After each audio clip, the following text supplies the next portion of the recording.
Hello and welcome. The final lineup for the US presidential race is not set in stone. There could still be a couple of new names turning up, and one of them has run for president 4 times since 1992. Ralph Nader is an icon of American politics and considered by many as the father of the consumer movement, beginning with his attacks on unsafe cars and moving on to issues such as pollution and the nuclear power industry. Hundreds of young men and women flocked to work with this son of a Lebanese immigrant, and they were collectively dubbed Nader's Raiders. They're responsible for a number of the protections and safeguards Americans take for granted today, like the Environmental Protection Agency, the Freedom of Information Act, the Consumer Product Safety Commission, and the Safe Drinking Water Act. Recently, Mr. Nader formed a presidential exploratory committee, which is the first step in deciding whether or not to run for president. Some Democrats dread this possibility because they accuse him of being, quote, spoiling the 2000 elections, taking away potential votes from Al Gore, especially in Florida, where George Bush won by just 537 votes. Of course, we take your calls on this show. Don't forget, you can reach us at the numbers at the bottom of your screen. Ralph Nader, I welcome you in. It's good to have you with us. Thank you. Actually, Gore won in Florida. It was stolen from him. Okay, well, you know, I have to ask you, when it comes to this time around, 2008, of course, I wouldn't be doing my job if I didn't ask you if you've decided on what to do as far as this race. No, I'll decide pretty soon. We have a exploratory committee up, and under the rules, you can only test the waters. So we're testing the waters for volunteers from around the country, for people who can contribute funds to naderexplore08.org. Right. And by the way, since we're an international audience, only American citizens can make that contribution. But of course, they can come and look at the site and check that out. And we'll make sure we get that up for our viewers to see. Now, let me ask you, the 2006 documentary that called you An Unreasonable Man by its title showed an interview with you back in 1972 when you were asked about being president of the USA. And I'm going to just show our viewers a clip from that documentary on that issue of being president. Would you ever consider running for president? No. Why? There's a good reason. I think that the political system, the country today, is so encrusted with bureaucracy and special interests and waste and inefficiency that what you have to do is step back and start by trying to help organize people and trying to get them to see citizenship as a profession. And then, out of this kind of grassroots effort will come better candidates. Now, I have to ask you, it seems at that time you thought you could do more from outside the system. That's right. And since then, you ran 4 times for president since 1992, and it seems that something changed. What changed to make you think you should be on the inside? Actually, only officially 2 times, 2000, 2004. What changed was the door in Washington slammed shut on citizen groups. They were shut out. They couldn't get public hearings on abuses of corporations, for example, and the rights of labor. They couldn't get the regulatory agencies like the Food and Drug Administration, the FAA, and OSHA to respond to petitions for greater protections for workers, consumers, patients, and hospitals. And so we were left with this dilemma, which was, since we are not allowed to improve our country in Washington, both parties are taking money from the same corporate interests that slammed the door shut. You either go to Monterey and watch the whales in California, or you go into the electoral arena. Something Thomas Jefferson advised people to do many years ago. Well, let's get a call in from Zurich, Switzerland. Arun's on the phone. Arun, what would you like to ask Mr. Nader? Yes, good evening, Mr. Nader. Some time back, Mr. Barack Obama stated that if there were what he called actionable evidence apropos of Northwest Frontier Province in Pakistan, and if Mr. Musharraf didn't act, he would act. Now, what do you think about that? Don't you think that he's stating in advance that he's willing to commit a war crime? Yeah, I was surprised he said that, because that, being a constitutional law specialist, Mr. Obama was in effect saying we're going to violate international law. And of course, the Washington Post just reported yesterday that that's exactly what Bush did. He went into Pakistan for a military maneuver without asking permission from the Pakistani government. We don't win when we violate international law. Because it simply creates a free-for-all, and the other side is very determined. They're willing to engage in suicide attacks, but our country is very, very vulnerable, and if we're seen as a lawbreaker instead of a law upholder, which strengthens our moral stature in the world, it endangers our national security. Now, I don't know, I mean, I don't know if it's urban myth, but, we've heard that Barack Obama actually worked for you, volunteered at least for you for a couple of months as a young man. Is that the case? He actually worked for one of our groups, the New York Public Industry Research Group, which we just started, but it was an independent group at the time. Then he went to Chicago and spent some time as a community organizer. Now, I have to ask you, we had an email that came in from Oregon, USA, and let me put this one to you. We try and get our viewers' questions in here. And Michael Anderson in Oregon said, you're You're a truth teller, which to the ownership class in the United States makes you an unreasonable man, and to some of the more extreme neocons a terrorist. What are your plans for getting this country out of our current military, energy, political dominance policy and into a sane energy policy and non-fascist relationship with the rest of the world? And what are your plans for cleaning up the racist class warfare here at home? Well, you start with people in each congressional district and organize them. About 1,000 people organized in each congressional district, which has 600,000 people, can have an enormous influence on Congress to redirect our country nationally and internationally. That's a very, very bread and butter response to your question, but it works. Right now, the oil companies are organized around the country, the drug industry is, the insurance industry, the banks. They're going to Washington for subsidies and bailouts, corporate socialists as they are, but the people are not represented.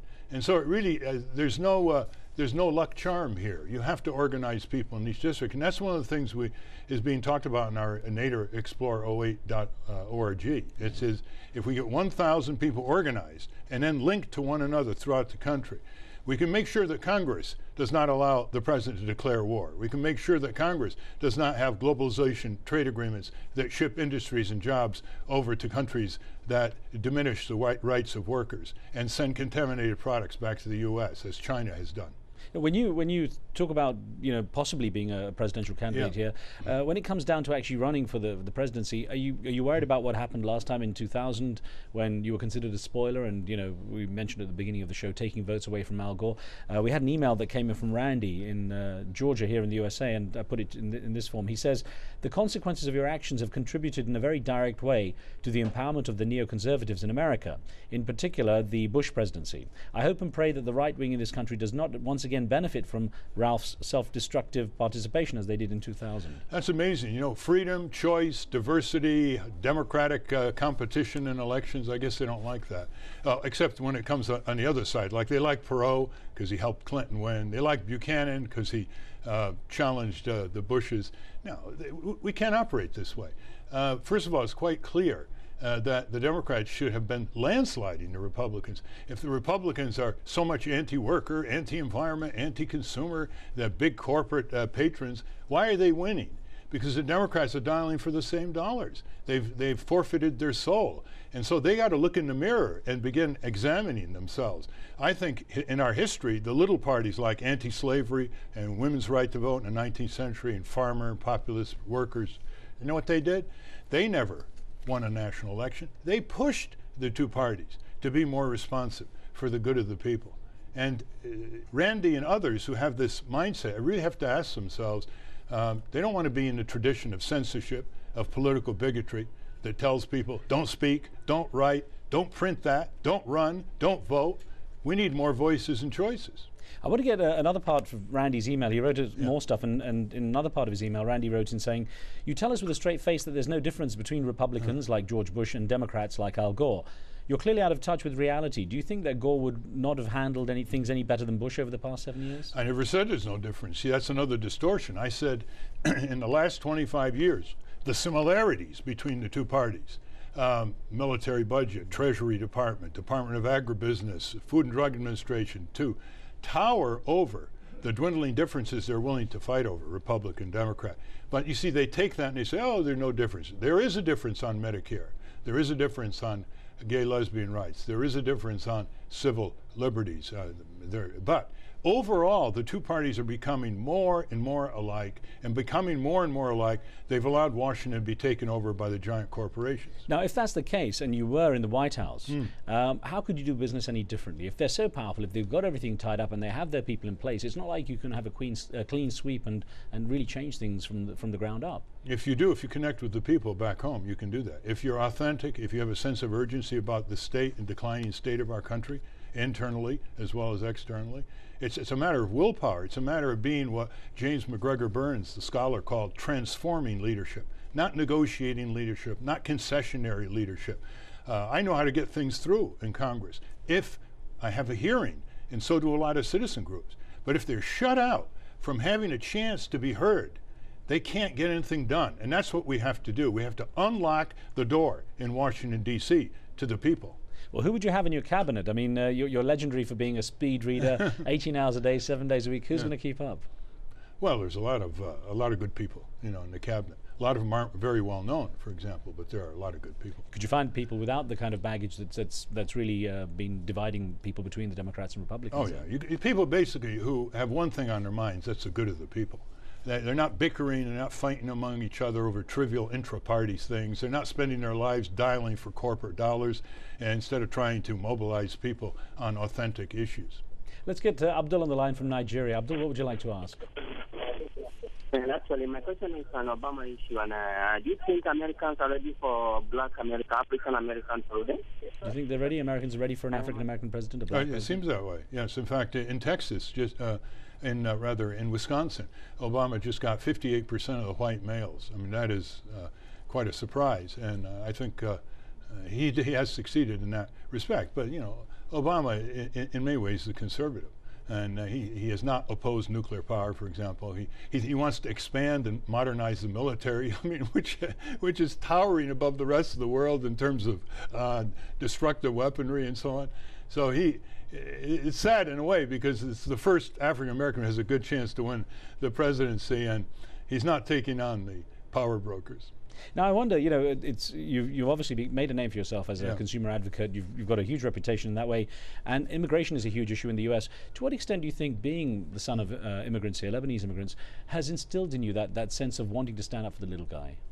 Well, of course it does. I mean, you know, my father and mother raised us in ways that gave us a sense of vigorous compassion for people. My mother and father came from Lebanon when they were 19, and I've actually written a book on how they raised us and how they turned us into civic activists called 17 Traditions.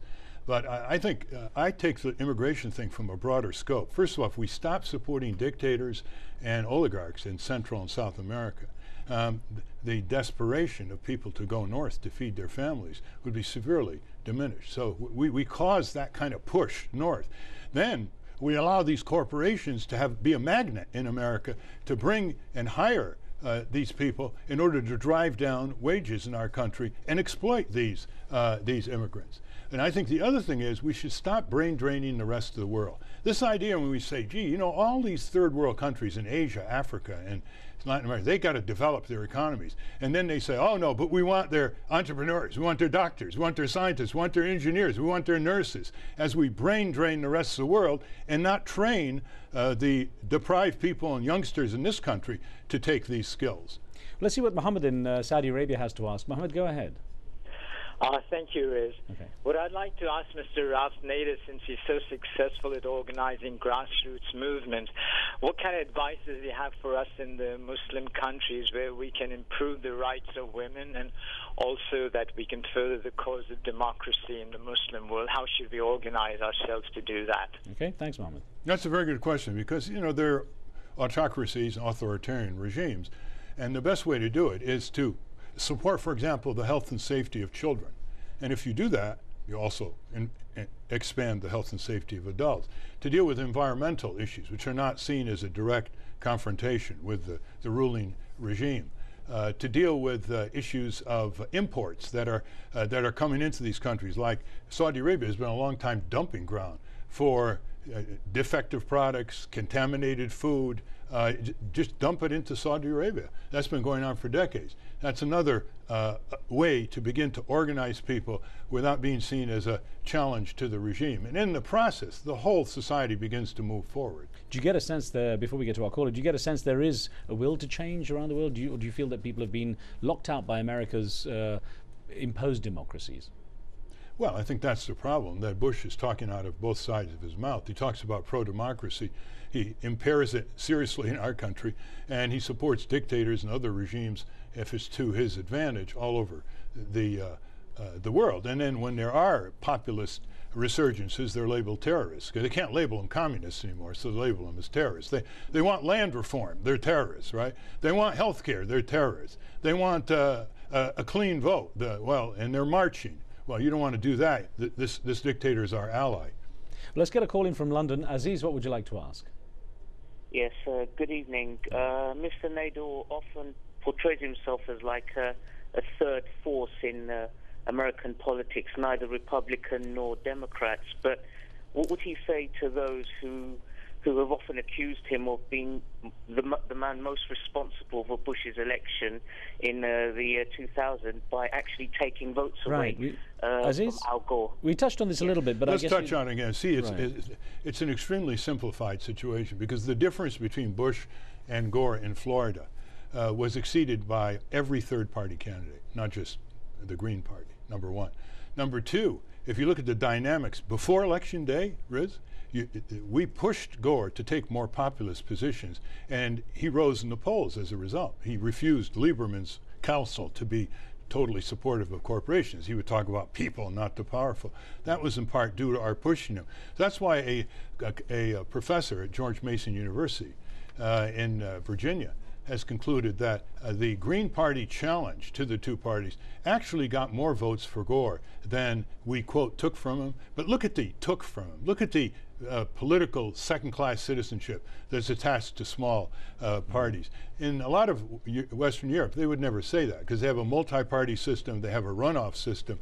So we got to break this grip of a 200-and-some-year-old, two-party dominated electoral college system, where you can come in second in the popular vote, as Bush did in 2000, and still become president, helped by the kind of manipulation that the reporters have documented from Florida to the Supreme Court.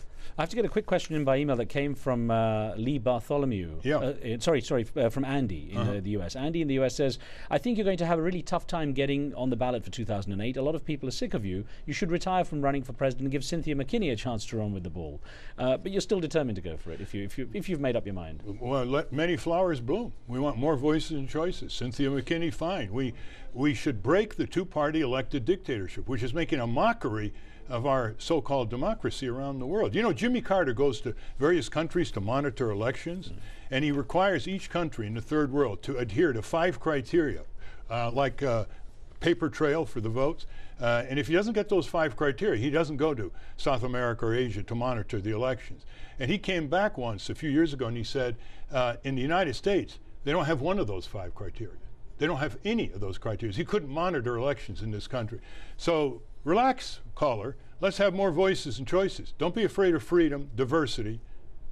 Well, Ralph Nader, do let us know as soon as you make a decision. We'll be watching out for you, and wish you luck. Thank you very much for taking the time out to speak with us. Thank you, indeed. A pleasure, sir. Thank you. Of course, thank you for being with us. On the next show, we speak with Egypt's Minister of Trade and Industry, the successful businessman turned politician, Mohammed Rashid, to find out how his country is coping with the challenges of globalization and political instability. Don't forget, if you have any thoughts about pressing issues around the world, just send your emails to me at riz@aljazeera.net. We'll see you next time. Stand by. Street Talk is coming up next.